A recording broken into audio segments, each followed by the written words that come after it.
நமசிவாய. வணக்கம். தென்னாடுடைய சிவனே போற்றி, எந்நாட்டவருக்கும் இறைவா போற்றி. இந்த வீடியோவில் இப்போ நீங்கள் பார்த்துட்டு இருக்கிறது நீம் கரோலி பாபாவோட படங்கிறது உங்களில் பாதி பேர் அநேகமாக கண்டுபிடிச்சிருக்கலாம். சரி, இந்த சமாதினா என்னங்க? நிறைய தடவை சொல்லியிருக்கேன். இந்த பெரிய தலைவர்கள், பிரபலமானவர்கள் அவங்கள புதைச்ச கல்லறையை கூட சமாதிங்கிறோம். அது தப்பு. அதெல்லாம் வெறும் கல்லறை தான், சமாதி இல்லை. சமாதினா எந்த ஆதியிலேருந்து நம்ம வரோமோ அந்த ஆதியோட ஆதியா சமனாருது, கலக்கிறது, அதுதான் சமாதி. சித்தர்களுடையதை மட்டும்தான் நம்ம சமாதின்னு சொல்லணும். சரி, இப்போ நம்ம முக்கியமான சில விஷயங்களை பார்ப்போம். முக்கியமான சில விஷயங்களை பார்க்கறதுக்கு முன்னாடி ஒரு விஷயத்தை ஷேர் பண்ணிக்கணும். என்னன்னா, அச்சமுண்டு த்ரில்லர் கான்செப்ட், கல்யாண சமையல் சாதம், கொஞ்சம் காமெடி, ஃபேமிலி ஓரியன்ட், ஷார்ட் புட் 3 இப்போ ஒரு படம், குழந்தைங்களுக்கான படம், டாகை வச்சு வந்தது, மலையாளத்தில் வந்த வலட்டி மாதிரி. நீம் கரோலி பாபாவை பற்றி பேசுகிறப்ப எதுக்கு இதெல்லாம் சொல்கிறேன்னு நீங்கள் நினைக்கலாம். அந்த 3 படங்களை டைரக்ட் பண்ண அருண் வைத்தியநாதன் சார் தான் என்னை லாஸ்ட் டிசம்பர் 12 ஆதம்பாக்கத்தில் இருக்கிற சீரடி பாபா கோவிலில் நீம் கரோலி பாபா ஜெயந்தியை பண்ணாங்க. அதுக்கு கூப்பிட்டுட்டார்.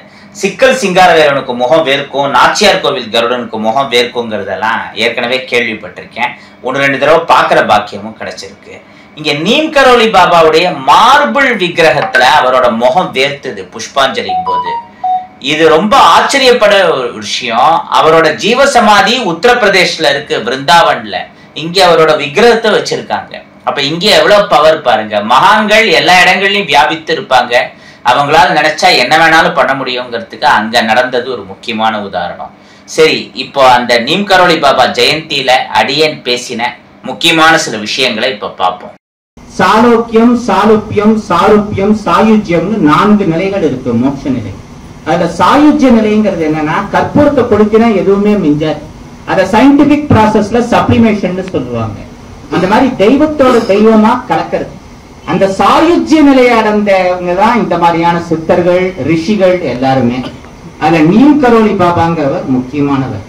முதல்ல இறப்புங்கிறது மனிதனுக்கே கிடையாது. இந்த உடம்பு தான் இறக்கிறது, ஆன்மா அழிவில்லாதது.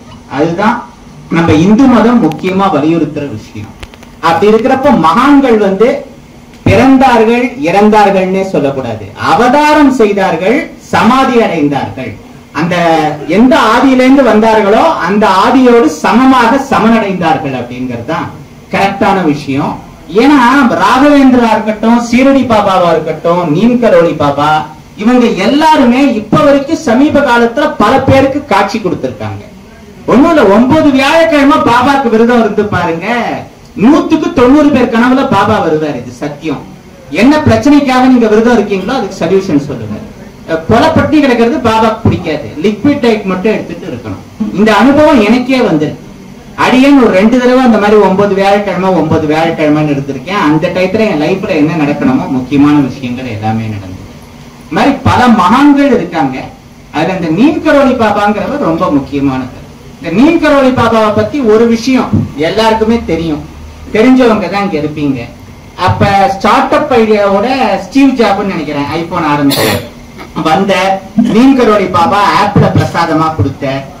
அதை வாங்கின உடனே தான் அவருக்கு ஆப்பிள் ஐபோன்ங்கிற ஐடியா வந்தது. இன்னைக்கு உலகத்திலேயே அதுதான் நம்பர் 1 போனு.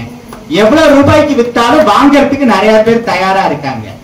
அதுக்கு சமமான சிறப்பம்சங்களை மற்ற சில காம்படிட்டர்ஸ் கொடுத்தாலும் கம்மி விலையில ஆப்பிள் ஐபோன் மற்ற எல்லாத்தோட டாமினண்டா இருக்கிறதுக்கு முக்கியமான காரணம் நீம் கரோலி பாபாவோட ஆசீர்வாதம்.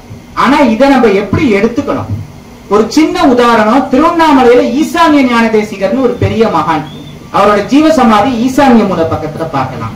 அவர் கடுமையான தபஸ் பண்ணிட்டப்போ யாரோ மாடு மேய்க்கிறவர், ஒரு உடையார், யாரோ சாமியார் கடுமையான தவத்துல இருக்காருன்னு என்ன பண்ணாரு, ஒரு சொம்பு பாலை வச்சார். தாகமா இருக்கும் சாமிக்கு. அவர் கண்ணை திறந்த உடனே அந்த பாலை குடிச்சிட்டு பாலை வச்ச நபரை ஆசீர்வாதம் பண்ணார்.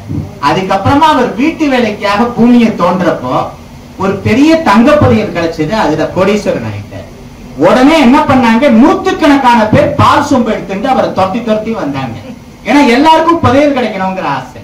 அப்புறம் அவர் தவத்துக்கு பிரச்சனை வரக்கூடாதுன்னு சிவன் பார்வதி ஆண் புலியா பெண் புலியா காவல் காக்க 2 புலி 2 பக்கம் நின்று இருக்கிறப்ப எப்படி கிட்டக்க பால் கொடுக்கற தைரியம் வரும் எல்லாருக்கும். புலி உரும்பி அவங்களை எல்லாரையும் பயமுறுத்த அதுக்கப்புறம் அவர் தொல்லை இல்லாம தவம் பண்ணாரு அப்படிங்கிற மாதிரி அவருடைய வாழ்க்கை வரலாறு வருது.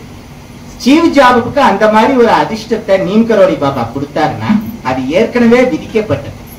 நம்மளும் அதே மாதிரி பேராசையோட கடவுளை வணங்காம இருக்கணும். நமக்கு எது வேணும் வேணாங்கிறது கடவுளுக்கு தெரியும். வேண்டத்தக்கது அறிவோயினி, வேண்ட முழுதும் தருவோயினி. அந்த கடவுளோட வடிவமா சிவனோட வடிவமா இருக்கிறவங்க தான் இந்த மாதிரியான சித்தர்கள். சித்தர்கள்னா வெறும் சித்து வேலை பண்றவங்க மட்டும் கிடையாது, சித்தம் தெளிந்தவர்கள் சித்தர்கள்.